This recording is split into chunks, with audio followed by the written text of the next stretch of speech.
Our drive to create change, catalyze impact, and build relationships all neuroelectrical energy, real electrical impulses firing in our brains. Who we are depends on how we work with this energy. When this energy rises within us, we feel empowered and dynamic.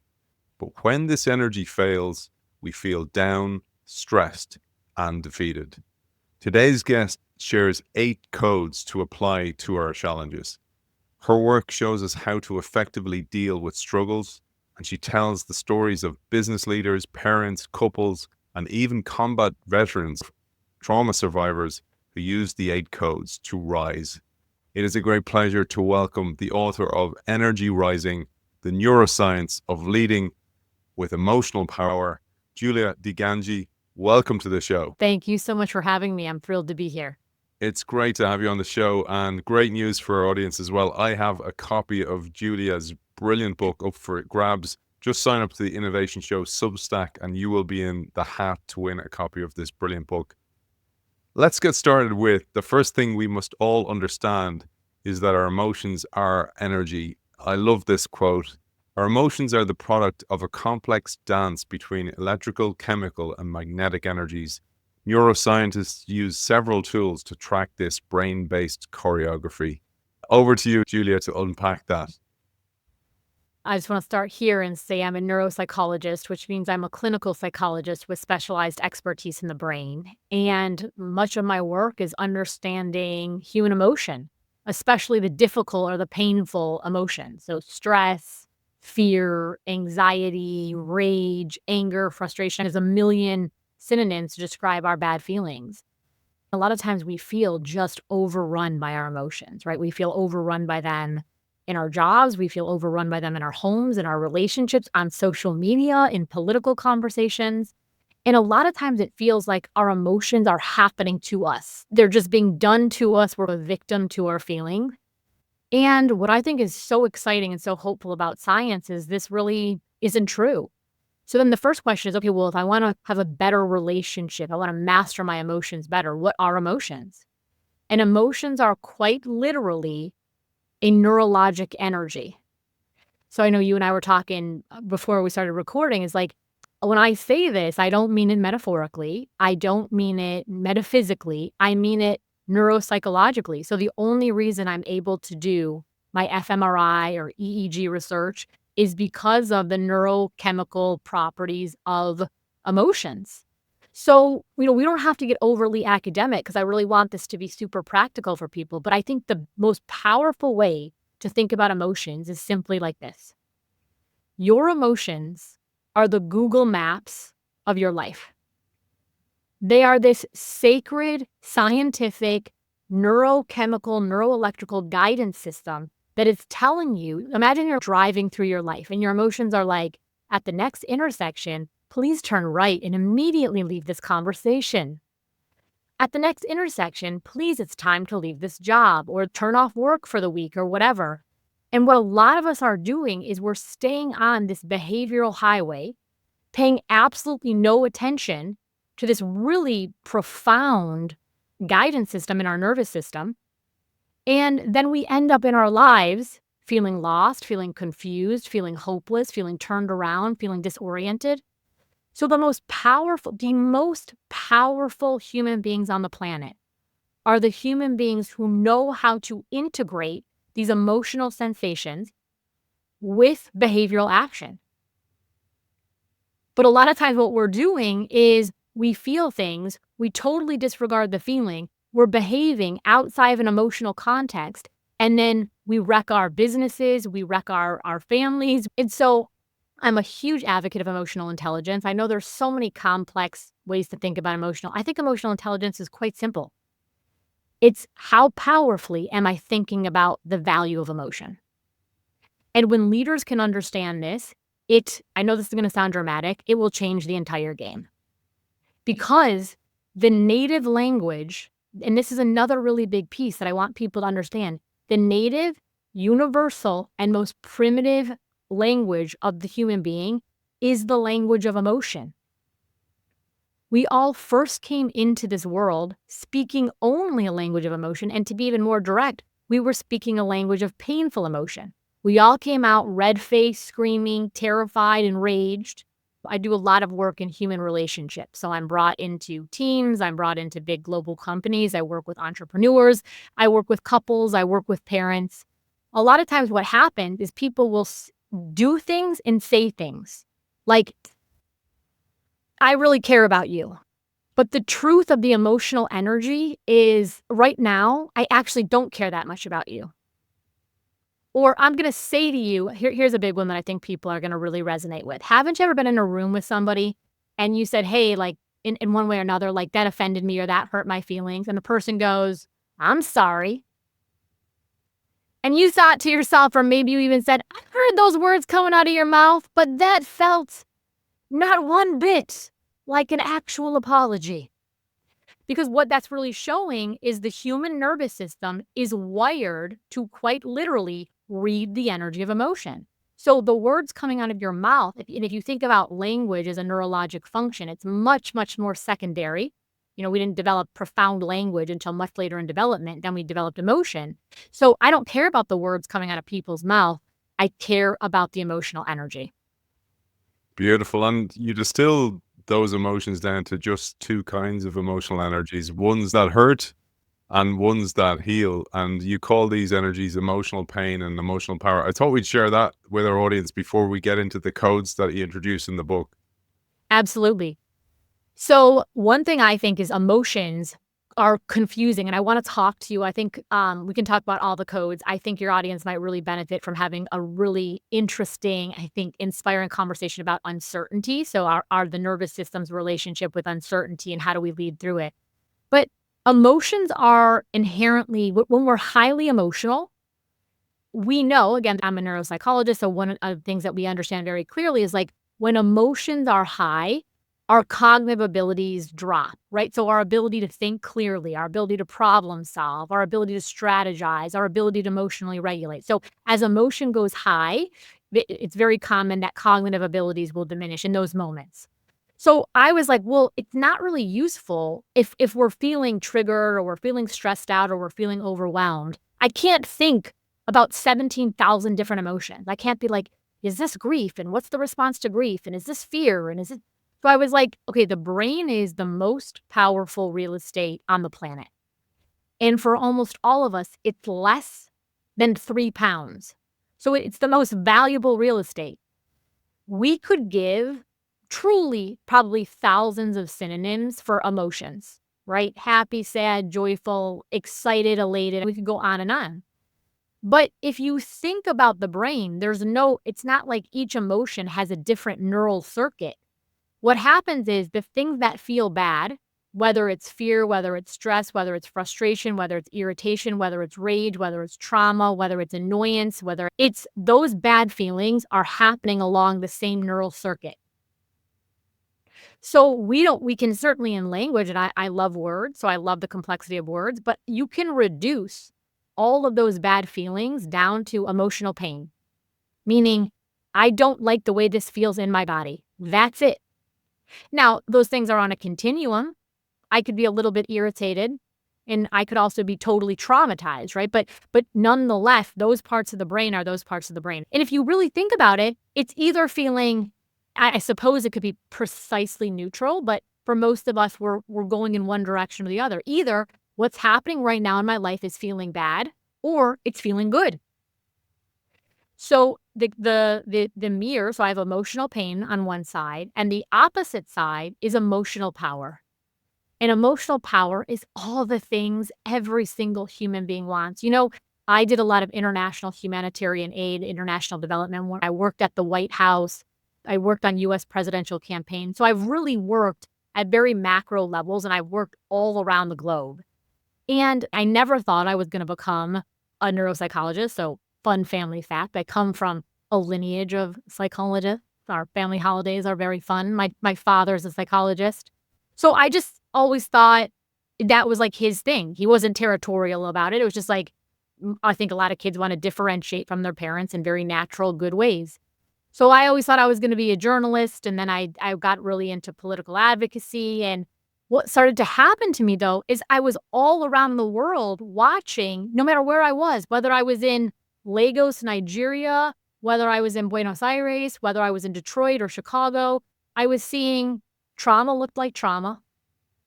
Hope felt like hope. Connection felt like connection. Fear felt like fear. So I was like, people want to feel hopeful. They want to feel confident. They want to feel connected wherever you go. So there was something profoundly unifying about our neurology. And I started to think if leaders could really understand how human nervous systems work, it could be such a beautiful, transformative thing. So on the opposite side of, I have emotional pain on one side. On the opposite side, I have emotional power. And emotional power is just all the things everyone on the planet wants to feel. We want to feel confident. We want to feel centered. We want to have a clear sense of ourself, which I think, frankly, a lot of us are missing these days. We want to have this sense of self-possession. We want to have this sense, and what I call this, so I either call it emotional power, but what it's really about is my wholeness. Because if you think about what happens in the human experience is, I'm all good. I'm all good with the parts that I like about myself. Like the days when I'm like confident and I look good and I sound good and like the people are listening, it's all working. Like I got no problem with me on those days. The days that I really got a problem with me are the days when I think I'm pretty anxious that I'm going to be rejected somehow. I'm starting to have these fears that I don't really belong. I'm starting to worry about my relevancy. I'm starting to worry. In other words, my wholeness, my power really depends on my ability to work intelligently, not just with the parts of myself that I already like, but how do I take these parts that are more difficult and move them from pain into power? What a lot of us are doing is we're out there saying that part doesn't belong, avoid it, deny it, numb it, ignore it. Well, the physicists taught us. The physicists are about as like cold, hard, scientific as they get. They're the ones who taught us that energy can never be destroyed. Energy can only be transformed. I already told you that our experiences of emotional pain, our frustration, our fear, our stress, our overwhelm, our relationship with uncertainty is an energy. This is not metaphorical. I can put people in a scanner and tell them a story or show them a picture or let them hear something. And in very reliable ways, we see these emotional pain networks activate. So what a lot of us are instinctively trying to do, it's happening at the unconscious level. Like the brain just registers, that doesn't feel good. Get me away from it. Get me away from it. Well, the brain in some ways it's the most wildly exquisite technological device on the planet, right? So the technology of our nervous system is just extraordinary. So in some ways it's so sophisticated and so elegant. And in some ways it's really primitive. And I think this piece is really important for leaders to understand. If I go and put my hand on a hot stove and I burn it, I'm going to yank my hand away. And I'm going to go, that was terrible. Let's never do that again. And the brain is going to organize my behavior without much thought, without much conscious thought. Stay away from stoves, be more vigilant around stoves. And if you think about it, I don't know if you ever burned yourself, but I can almost bet you haven't burned yourself 30 times, 50 times, 3,000 times, because in neuropsychology, we call this one trial learning. It was such a powerful, painful learning experience. The behavior is now organized differently. The problem with this is the brain treats all pain in some ways, and in physical and emotional pain are processed in some of the same regions of the brain too, which goes to show the brain is just wired for basically pain avoidance. The problem with this is that a lot of our emotional pain, I always joke, no one has ever come to me and was like, hey, Dr. DiGangi, I need to have a meeting with you to tell you about the one time in 1987 when this one time my husband and I got in an argument. I need to tell you about this one time 32 years ago when I had one bad job. And then ever since then, our experiences of emotional pain, this is the piece that's so important, are by definition chronic. Meaning, I'm bothered by you again. I'm bothered by you again. I'm worried about this again. I don't know how to handle uncertainty. I'm feeling triggered by uncertainty again, over and over and over and over. And so what the brain is going to try to do until we have really intelligent conversations about how to work with the machinery of our nervous system. This is why I wrote Energy Rising, to give people a clear blueprint on how to actually work with the machinery of the brain. The brain's going to keep going, let's avoid it, let's avoid it, let's avoid it. So there's a conversation I don't want to have. There's an issue, I don't want to face it. There's a thing, I'm not going to show up. Well, the problem with this, and this is what I talk about in basically Code 1, is, and I think this is one of the most important points I make in Energy Rising, it's what I call you need to pick a more powerful pain. So what a lot of us are doing, again, unconsciously and in a very natural way, is we're saying, this doesn't feel good to me, so I'm going to organize my behavior to avoid it. I'm going to avoid conversations. I'm not really going to show up fully. There's a million ways to avoid facing what we don't want to face. What that is effectively like, though, is it's like trying to buy a house in a place where there is no gravity. It's like I'm looking for the perfect house, and I'm going to know it when there's just no gravity here.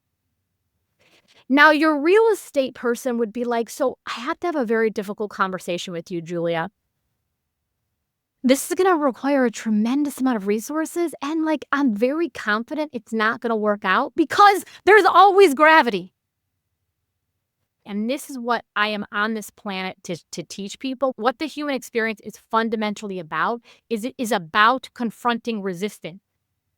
It is about expansion through resistance. It is about becoming more powerful, how we meet the pain. So if I run a program unconsciously, anytime it feels bad, I'm just going to get out of it. I'm going to shut down. I'm going to scroll. I'm not going to really fully be in the conversation. What I'm trying to do is I'm trying to avoid pain perfectly. But this is a phantom option because my chronic avoidance of pain, I promise you, is creating tremendous dysfunction in your life. In fact, when I'm brought into organizations, I cannot tell you how many times people will say, they'll bring me in, we're rolling out we're thinking about designing a huge employee engagement thing. The team's behavior the performance is failing. And I'll say, tell me specifically the conversations you've had with your low performers, or tell me the difficult conversation you've had with your co-founder, or tell me how many times you brought the C-suite together to really get into deep issues. People usually blink 15 times and they're like, well, one time I made an indirect comment and sort of hoped that they would understand. In other words, we say that we're leaders, but we don't powerfully show up to the conversation that create distress in our own bodies. Again, no shame there. Everyone's doing this. But if we're really interested in leading with emotional power, we've got to say that avoidance of the pain actually creates more pain. So when I start to say, oh my God, there's no option here, there's no easy button, life is going to require me to face pain. What pain is the pain that works to my power, to my empowerment? And what I see almost universally is when I help people facilitate difficult conversations, sure, going into the conversation, they're a little bit anxious or whatever, but afterwards, the amount of power they feel, the amount of clarity, the amount of relief, the amount of conviction, the amount of connection, it really changes the game for people. Wonderful, wonderful. Great context setter. And before we get deeper into choosing which pain, I thought it was so important to just segue onto something you said about the wholeness, because one of the biggest things people feel is what you call self-division. So they're not being whole. And this is brought through from self-betrayal. I see this so much with many of my clients, many of the organizations I work with. The same thing as you, that they're betraying themselves, their true sense of nature. They're suppressing their feelings. And I have a bunch of questions here that Julia shares from the book. And I just want to throw them out to our audience to think about this. Have you ever promised you'll do something for yourself and then you don't? Want to stand up for yourself, but you don't? Swear you'll hold a boundary, but you don't? Want to speak up, but keep your mouth shut? Want to connect with people, but withdraw instead? Want to tell the truth, but stay silent. We see this so much when it comes to innovation as well. People with great ideas that hold back. And this is the concept that I think we should share about what you call self-division. Absolutely. And this goes back to how I started the conversation. So when I say emotions are an energy, they're a real energy. Behavior is a real energy. Like the human body, this isn't a controversial statement, runs on energy. So this idea of self-division, I'm trying to make it so clear because I think once people see it, they're like, oh my God, that makes perfect sense.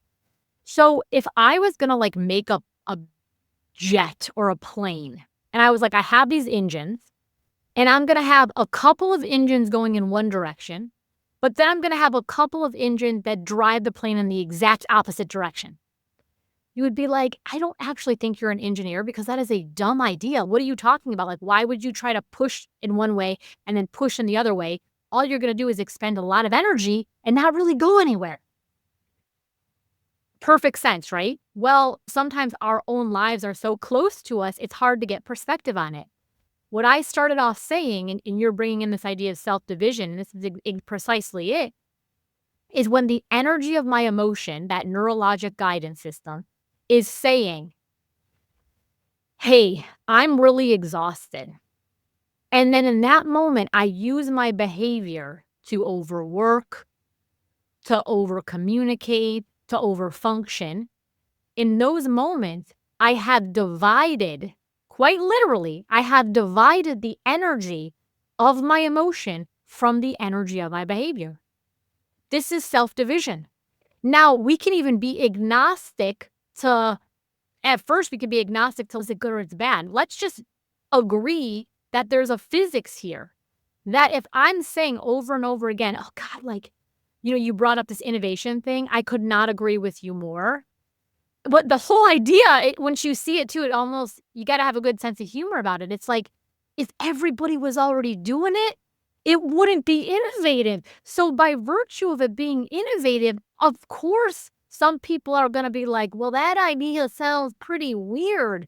That's the measure by which you understand it is innovative. If everyone's like, well, I heard it before, but as I start to be innovative, I start to open my mouth and share my creativity, there's going to be some exposure there.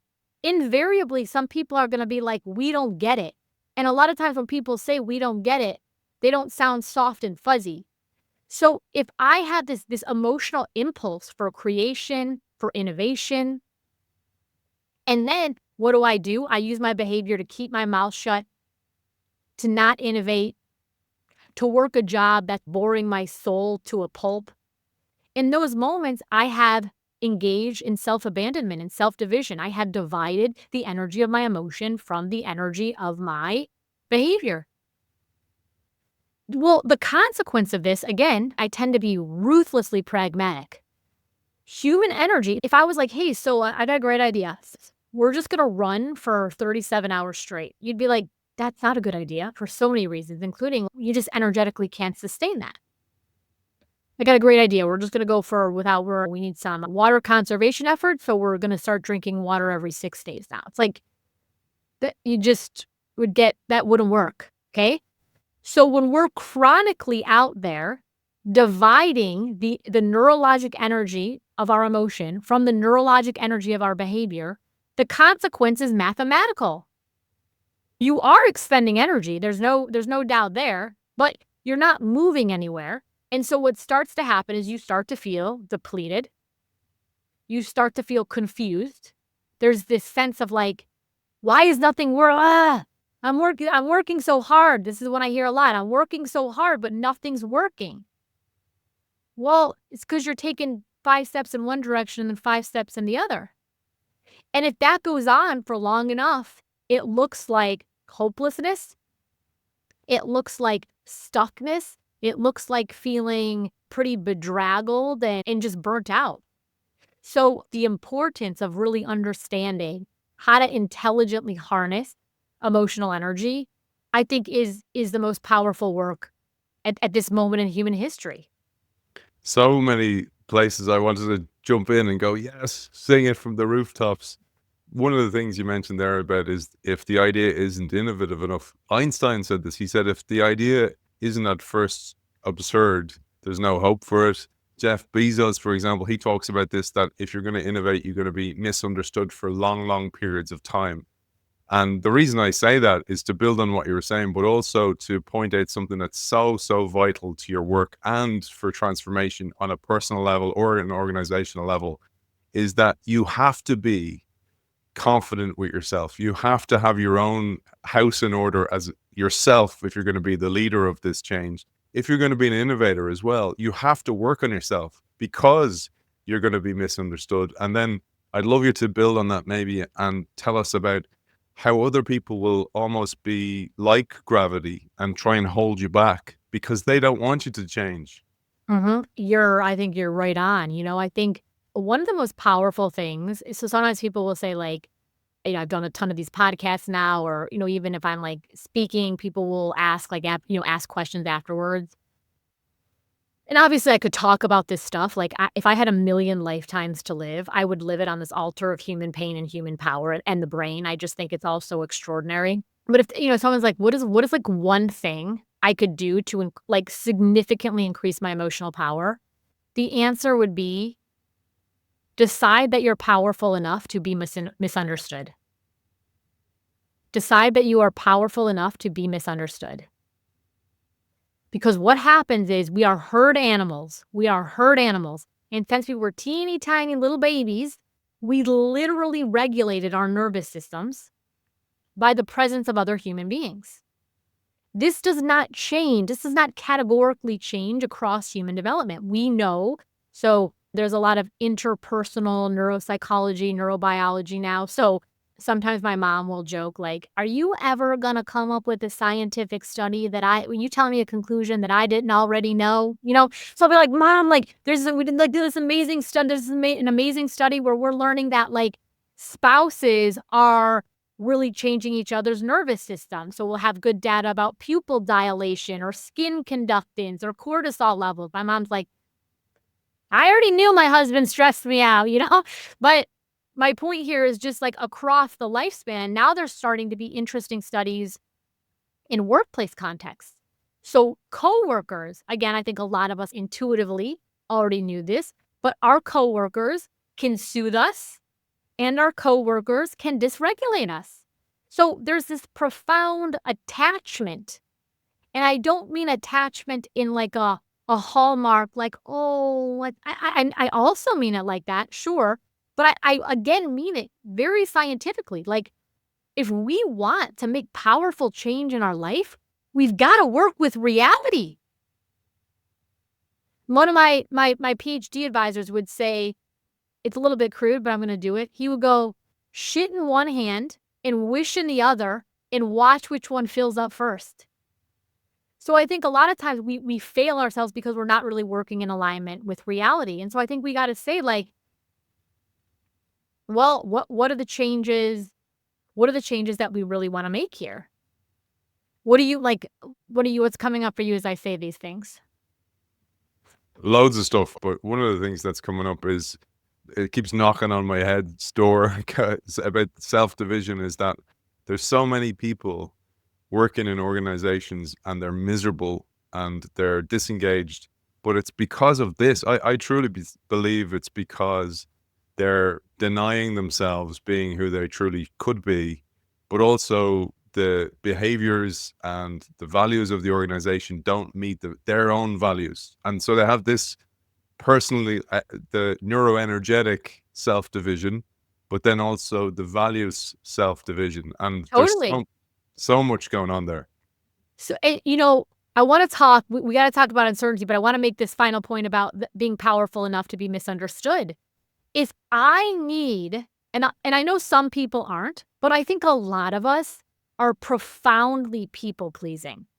Even a lot of us who on the surface don't look like it, like we're not necessarily overtly fawning, but the idea that people would reject us, or the idea that people might think we're stupid, or the idea that people might be talking about us, or the idea, it's intolerable. Because what it really taps into in a nervous system way is this energy of humiliation. Like there is something wrong with me. and they're all going to know it. So as long as I say I must, and again, we're not consciously saying it. And I think a lot of times, even when I consciously say it, there's kind of people will have this reaction like, I don't do that. I don't do that. Well, there's parts of us, okay? So it's like, and we say this like, there's a part of me that wants to go to the party, and there's a part of me that wants to stay home. There's a part of me that wants to start my own business, and there's a part, right? So it's like human beings are made up of a lot of different parts. So if I say, for example, like, I'm really afraid of if you disagree with me, if I start this business, of like being a failure. It's all of me that thinks that. And when I say that out loud, I can see that it's absurd. But at the emotional, energetic level, if you want to make the change, you have got to work with reality, and you have got to understand how powerful some of these emotions can be. And if I say I'm the leader, right? And this goes into, I think, leadership in such a beautiful way, is there's a million definitions out there of leadership, okay? And they're great. And I think people have contributed beautiful things to the leadership conversation. But I'm a brain person. Here's the best definition I can give you for leadership. The leader is the person who has the most potent energy in the room. The leader is the person who has the most potent energy in the room. You want to know how this really came through for me? I do a lot of work with parents, and I have my own kids. And so, like, dear Lord, have I been tested? So I would have all these really high functioning, bright, engaged parents that would come to me and be like, we are on our knees based on the behavior of a 4-year-old, of a 6-year-old, of a 10-year-old, of a 16-year-old, right? And in those moments, even if you don't need, parent coaching or mental health care, I'm sure any of us who have kids have been in these moments where the energy of our children is so potent, because our kids in those moments really mean it, that the 4-year-old is leading the household dynamic. I've seen this same dynamic in teams. I'll be brought in wildly brilliant, competent people who have so much experience, so much training, and they'll say, like, imagine there's one bad performer on the group. All of the team's sacred energy is now fixated on like the one bad person. So now we're talking about, we're ruminating about this person, we're perseverating about this person. So even though we're saying how much we don't like the behavior of this person, it's really dysfunctional, it's causing a lot of problems, all my energy is there. The person who is setting the energetic standard for the team is the bad apple. I see it too in customers. So I'll do a lot of like coaching around customer interactions. Well, I totally know how to I'm an employee. I totally know how to hold myself powerfully until you speak to me disrespectfully. Well, in that moment, I drop my own energetic standards. I drop my own leadership, and I'm now vibrating at like, you barked at me, I'm going to bark right back at you. Well, okay. And obviously we all lose our center, but in those moments, the more powerful energy was not me. And the leader is the person with the most powerful energy in the room. And what you said there about the energy you're giving out is the energy you're getting back, or the energy you're picking up in the first place creates your energetic response. And if you stay there and don't deal with it, like, one of the things which is incredible to me is, okay, you can't give your 4-year-old back and get a refund, but you can take away the bad apple. But people don't deal with it, and they let it fester, and it affects the group so badly. Well, okay, and I talked about this in Energy Rising, and one of the things I think is really beautiful about Energy Rising is when they first asked me to write a book, and I got on the phone with my editor, who's a wonderful, wonderful person. He was like, "Okay, what do you like? I want you to think about what you like this book means to you, or what you want it to be." And I could have answered the question any way I wanted, but I came back and I said, I want the book to be beautiful, and I want it to be practical. And he's like, that's a very interesting combination. When I think about beauty, I don't really think about pragmatism necessarily. When I think about pragmatism, I don't think about beauty. But I feel like Energy Rising really nailed it. I think it's both beautiful and practical. So lots of examples, lots of case studies, lots of questions for reflection. But what happens in leadership dynamics, okay? And by the way, I use leadership really in business contexts, but also our leadership shows up wherever we go. So it shows up in all of our relationships, in our parenting, on social media, in our romantic relationships. So this is the biggest thing. Let me give you an example. So a team brought me in and they said, it was a healthcare organization, and they said our employee engagement scores are in the tank. Now, this organization was doing the most mind-blowing, incredible pediatric healthcare work. They were just like a luminary in the field, but they were like we're really struggling. And so I said, okay, well, what's going on? And they say, the employees aren't engaged, nobody's inspired, people aren't motivated, da da da da da da. Okay, well, what have you tried? Okay, well, we've tried all these extrinsic rewards. We've tried bonuses, we've tried gift cards, we've tried salary adjustments to the extent that we could, and it really hasn't moved the needle. And then what happens is when you try to make change, you really are putting energy into making change, and the needle doesn't move. The needle doesn't stay steady. It drops because then people start to lose even more hope. It's like, oh my God, we're doing all this stuff to get relief and nothing's working, okay? So I said, I got it. I got it. We're totally going to get to your workforce. We're going to get to your employees. But first, I want to talk about you. How are you? And they're like, I'm great.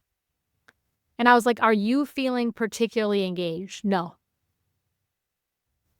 Are you feeling, you guys have an incredible organization. Are you like, no, we are not inspired. Are you feeling, no, we are not motivated. We are just, it's conflict. And so I was having a meeting, I was having meetings, regular meetings with the full C-suite together.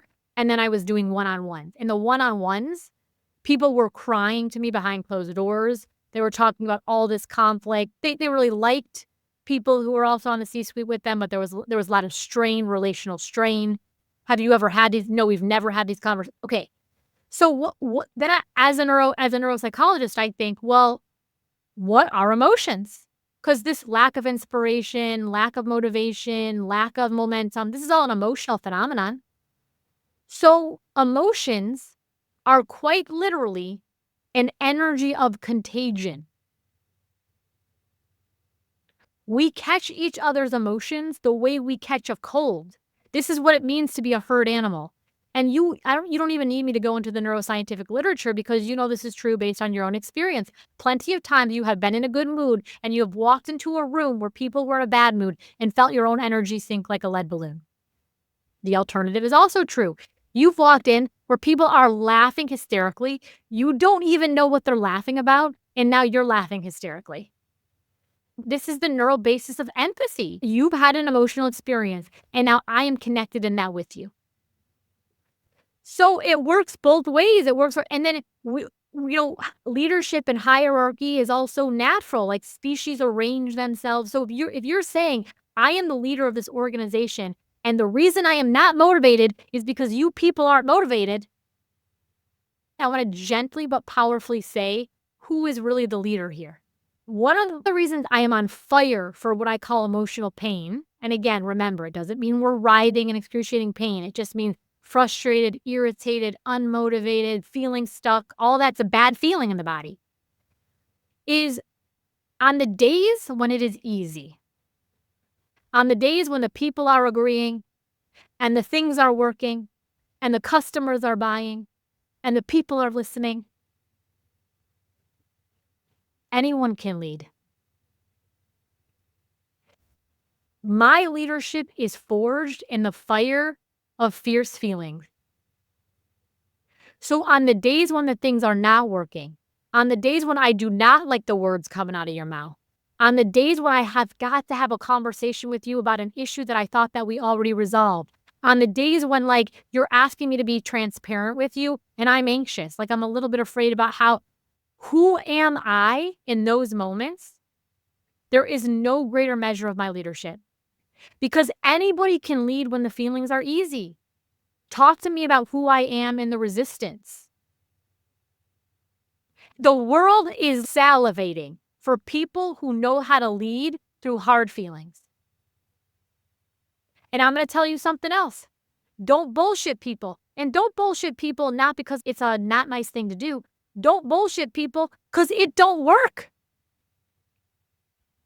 Our native language is a language of energy. So when someone's out there like, be like me, I'm really great. And the reason I'm so great is because I'm great all the time. And if you could just be a little, but like the vibe I'm getting from you is like, you're not fooling anyone.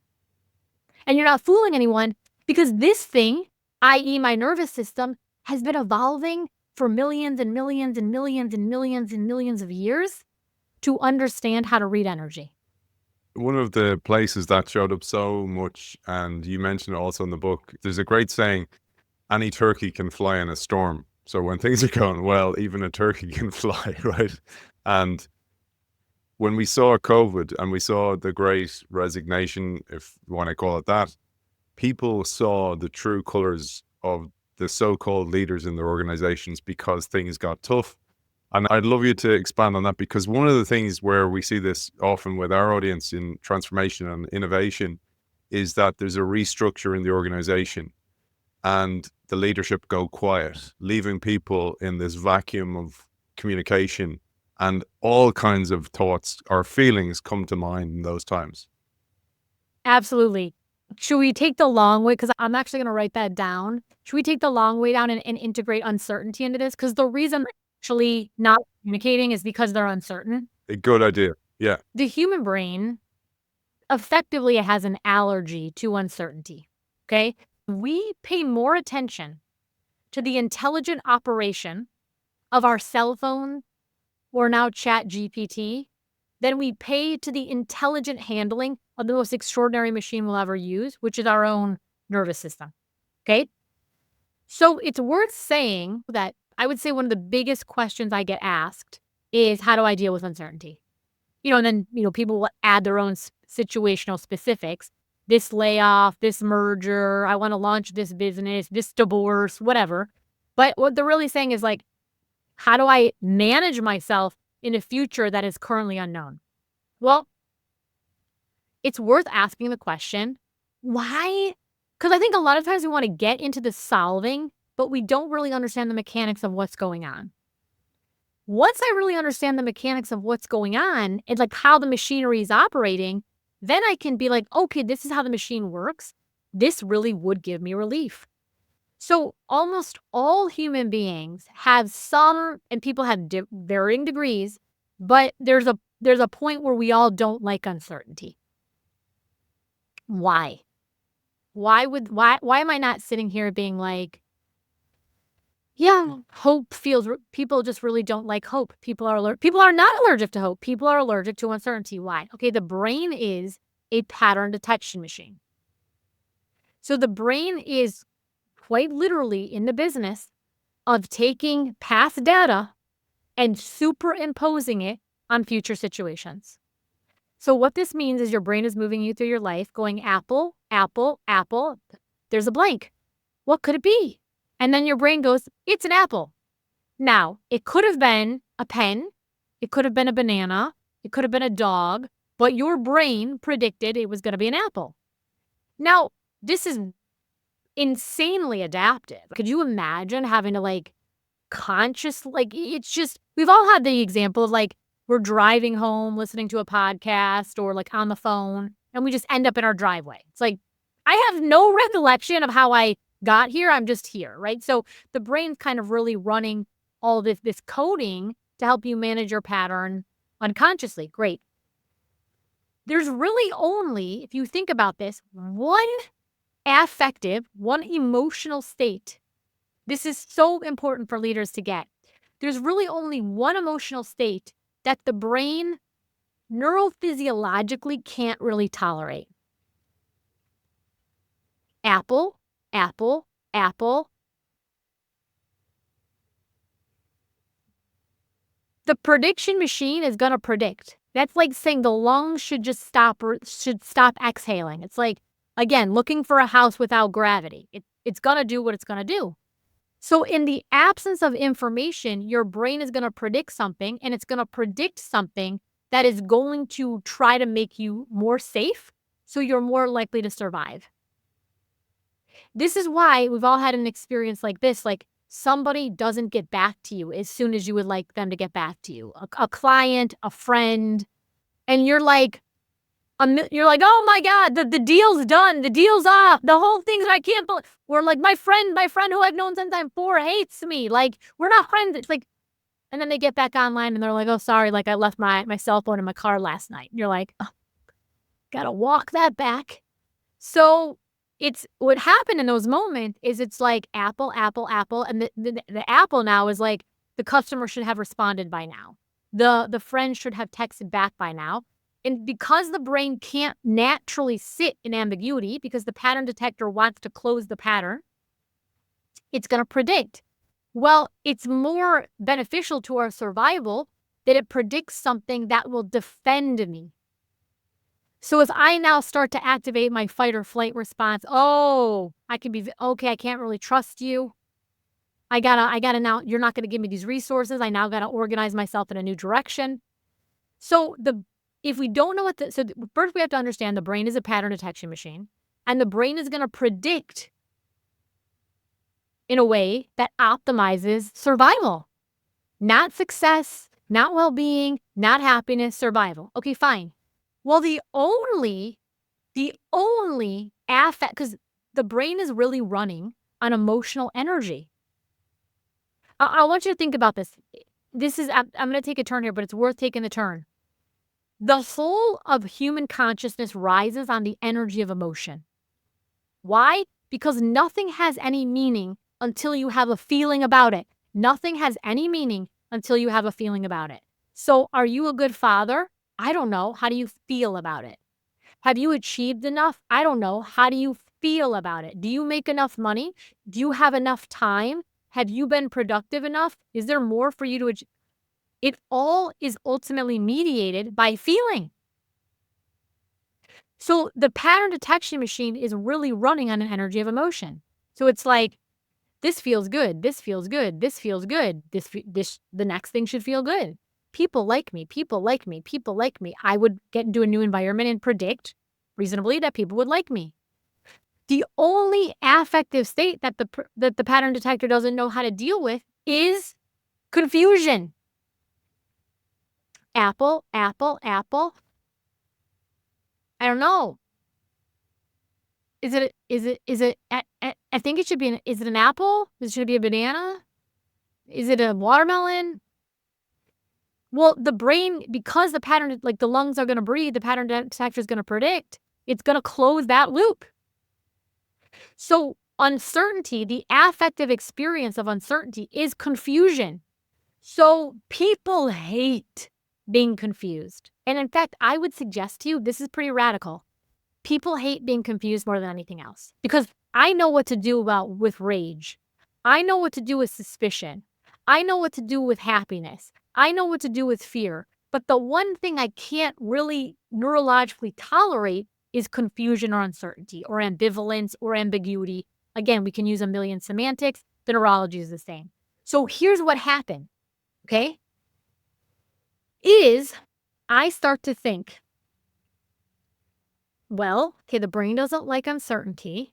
The opposite of uncertainty sounds like it should be certainty. So what do leaders start to do? Well, they start to think, let me start to produce all of these external forms of certainty. So external forms of certainty will look like, I'm going to start to overwork. Because if I work enough, then I can be certain that this is going to be successful. I'm going to over communicate. Because if they misunderstand me, I really can't tolerate that. So if I over communicate, so I'm going to overwork, I'm going to overgive, I'm going to over engineer, I'm going to over explain, I'm going to over function, I'm going to overgive, I'm going to overdo. And I call this an energy rising, the overs. The problem with the overs is, this is so big for leaders, is it's not coming. When I work from an energy of joy, my work looks different than when I overwork, because when I overwork, the emotional impulse for my work is fear. When I give to people, it's very pleasurable. But when I give in the energy of overgiving, I'm afraid. Okay? So anytime I'm starting to overdo things and my emotional system is like this, I don't want to work like this. I don't want to say yes to this. I don't want to not hold this boundary. You're in this domain of trying to create certainty by overdoing it in your external environment. This is the game changer for people is, all right, so it sounds like semantically the opposite of certainty is uncertainty. So this is why when I'm uncertain, I try to produce certainty. The opposite of uncertainty is not certainty. The opposite of uncertainty is self-trust. I am most fundamentally an anxiety researcher. So the brain and anxiety disorders. So PTSD, OCD, generalized anxiety, all the things. The best definition I can give you for any type of anxiety is a disturbed relationship with certainty. Let's put it in a clinical context and then I'll put it in a leadership one. OCD. So let's take there's lots of variants of OCD. Let's say I'm someone who has a checking variant. So I have to check the door and check the door or check the stoves or whatever. Well, the first time I go, it makes me feel a little bit better. But then I start to get confused. Did I really lock the door? I'm uncertain. I go back and I check the door. The more I do this overt thing to guarantee external certainty, because is the door, is the door, is the door, is the door, is the stove, is the stove, is the stove. What that actually does is it actually, and this is the greatest paradox of all, it drives up my anxiety. So if that's true in the most clinical, severe cases, which it is, okay, this is not my conjecture, this is how the field of anxiety treatment works, good anxiety treatment, understand that the more we seek certainty pathologically, the worse we feel. So there's this whole other muscle that culturally right now has been atrophying. Because we live in the information age, I need to know the weather tomorrow at 2:07 p.m. precisely. I need to know will it be 60. It's like we can now get these answers to a wild degree of certainty. So then we think that all things must, and if we don't have the certainty, we start to panic. Well, that's just because we've underutilized our muscle of trust. Who do I say I am in the absence of evidence? You mentioned Jeff Bezos, or when these guys were like, I'm going to go in my mom's garage and start to build a computer out of a shoebox. Everyone was like, what? Okay, you go down. And now the whole world is like, oh my God, because, and I'm a scientist, okay, very published in the scientific literature. I'll be the first to say, you cannot hold an evidence until you first had the power to pursue it in trust. So every time a scientist runs an experiment, we don't know the outcome. If we did, it wouldn't be good science, right? So it's like I have to trust myself, the universe, other people enough to be willing to go get evidence that I don't yet have. So what happens is when I want to go back to the first question you asked is like, when the leaders are asked questions that they don't know, I think what happens a lot of times is they don't trust themselves and other people enough to say, human beings don't need certain answers. Human beings need clarity and human beings need connection. I worked with a CEO during the pandemic who was really quite extraordinary. And what she did is she was like, we're going to have meetings at a very regular cadence. And I'm going to have this meeting with you, even if it's to show up here and say, I have no damn idea what's going on, but I'm working on it. Here's the questions I'm sitting with. Here's the progress I have. Her employee engagement scores, she gave no information, because no one knew anything in 2020, right? So she's not giving like certainty, but she's saying, I am connecting with you. I am here in the unknowingness with you. I trust myself and I trust you enough to be adults and to understand like we're in a new moment in time. We can do this. That energetic standard that she set, in a moment where everyone else's employee engagement scores were sinking like a lead balloon, hers stayed constant, which is a huge win during basically early 2020. I worked with another organization, and this is really, I think most leaders want to do well by their people. So they kept meeting behind closed doors, and they were really trying to figure it out, and but they would not communicate with their staff. Well, apple, apple, apple. The staff's like, where's the apple? Where's the apple? Where's the apple? And pretty quick, people start to go, oh, they don't care about us. They're not invested. They're going to fire us. Whereas if they would have just come out and said, hey guys, it's not an apple yet. Today, it's just going to be a paperclip. I know that seems weird, right? Because we don't usually put paperclip there. We're going to come back in 72 hours and talk more. The power of clarity and connection, if we're serious about leading, cannot be understated.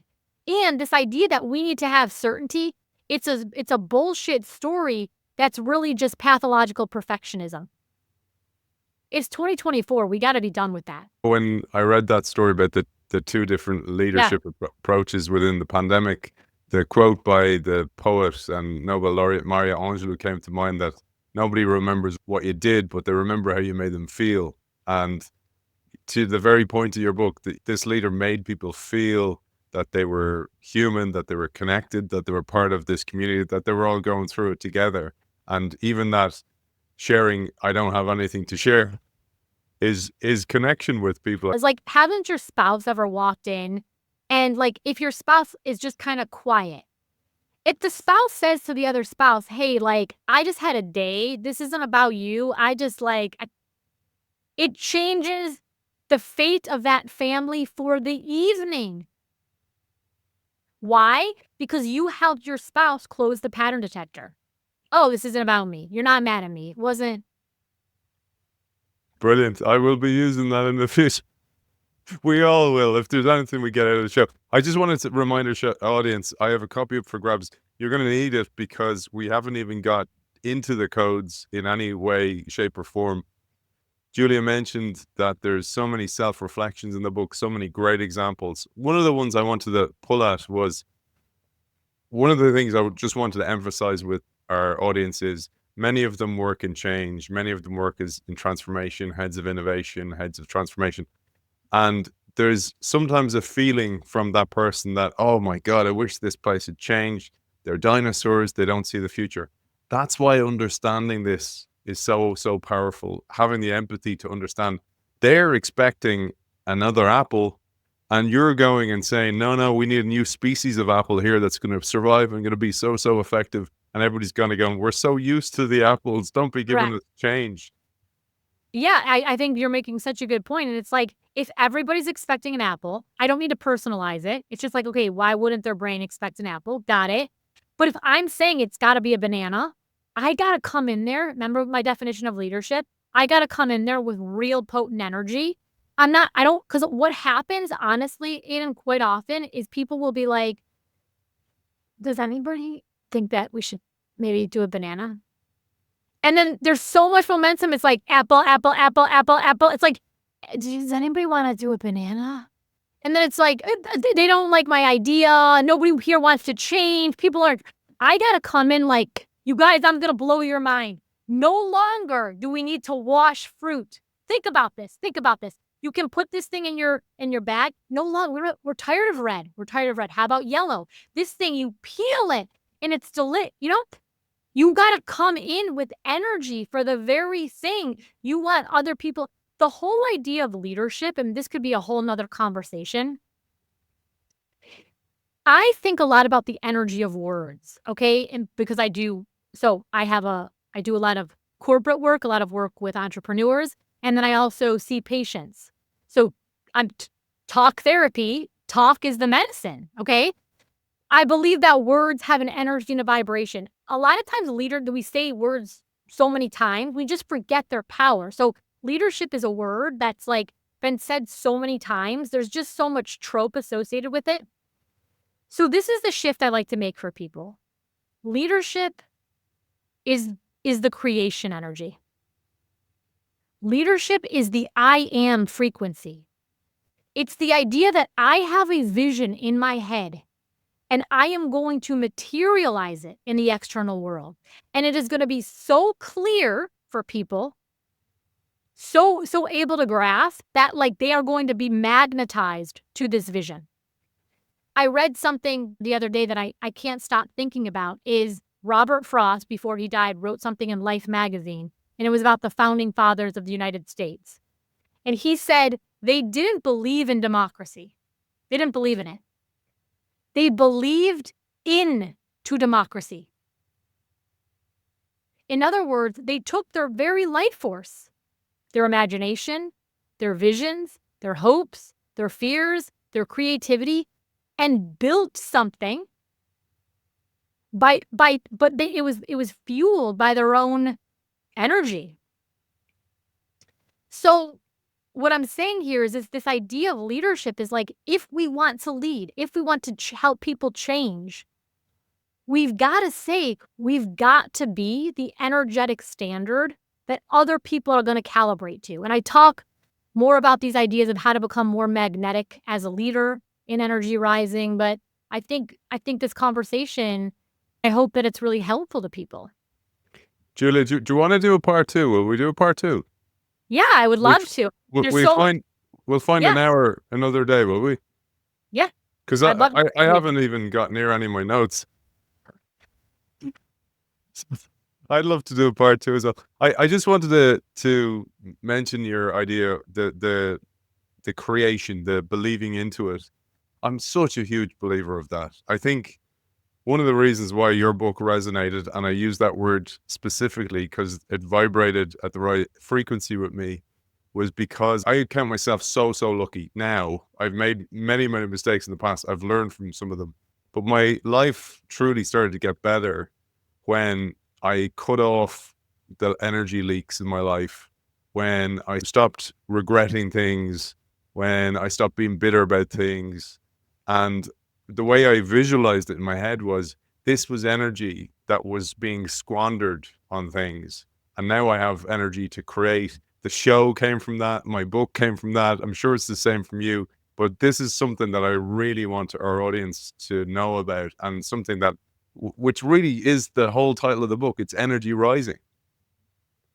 When you said that, I got chills. Like, I really felt that, and the first thing is we got to be accountable for our own energy. And a lot of times when people talk about accountability and responsibility, there's this like tisk, like you better be more responsible. Like, like our mothers are talking. It's not like that. It's this whole other like wavelength of, it's this beautiful, I get to build this. And I get to say when enough's enough. I get to say, like, this idea really matters to me. I get to say, like, I really want to connect with you. Do you know how many of us are just sitting around waiting for the other guy to come connect with us? And so everybody's waiting for the other guy. And it's like, we miss so much of this. We're only on this earth for like 700,000 hours. And so the gift of the energy, the gift of the human body, the gift of the brain, I think is so extraordinary. And like when we connect to that with like wonder and excitement, I think that energy truly has the power to change the world. I pulled out a beautiful quote, and it's my final quote, and then I'm going to hand over to you to close today's show. Just a final reminder, I have a copy of this beautiful book up for grabs. And before I even mention the quote, where can people find you, Julia, find out about your work, hire you for keynotes, consult with you on a personal level? Yeah, so I like most people these days, I'm on social media. So you can find me at Dr. Julia DiGangi on LinkedIn, Dr. Julia DiGangi on Instagram, and then I'm just Julia DiGangi on Facebook. I also have a newsletter. One of the things I really try in my work, and I mentioned this before, is to be very practical for people, because emotions are obviously nebulous. And I think that's one of the things that sometimes falls. I think it's incredible that people are talking so much about emotion these days. Okay, but like, how do we actually have the rubber hit the road? So I have a newsletter. You can join that through my website at drjuliadigangi.com. Brilliant. And I will link to that as well. I have this final quote that I absolutely loved. To change, you must understand there is an otherworldly difference between being in danger and feeling in danger. Your tough feelings are just that, feelings. A few intense zing, zing, zap, zaps that your nervous system is designed to handle. Your nervous system packs 150 million years of evolutionary power. You are built to handle hard. And then I added this from later on in the book to remix two different bits. You said, the very things you think are too broken, too inadequate, too ugly, and too humiliating about you are not here to sink you. They're here to set you free. Absolutely beautiful. From the author of Energy Rising, the Neuroscience of Leading with Emotional Power, Julia DiGangi. Over to you to close today's show. Your final call to action, Julia. Well, first of all, thank you for such a lovely, dynamic conversation. I really had a great time talking to you. The thesis of the book is what you just said, that every single thing that we want in this lifetime is on the other side of the feelings we keep telling ourselves we can't feel. If we want more self-confidence, we have got to navigate the feeling of rejection, right? We've got to be able to navigate the feeling of doubt. More self-confidence comes when we understand how to penetrate this energy of doubt, okay? We want more peace in our life. We have to understand how to come into a more intelligent relationship with the energy of uncertainty. We want more connection. We want more influence. We've got to understand what happens when people don't agree with us.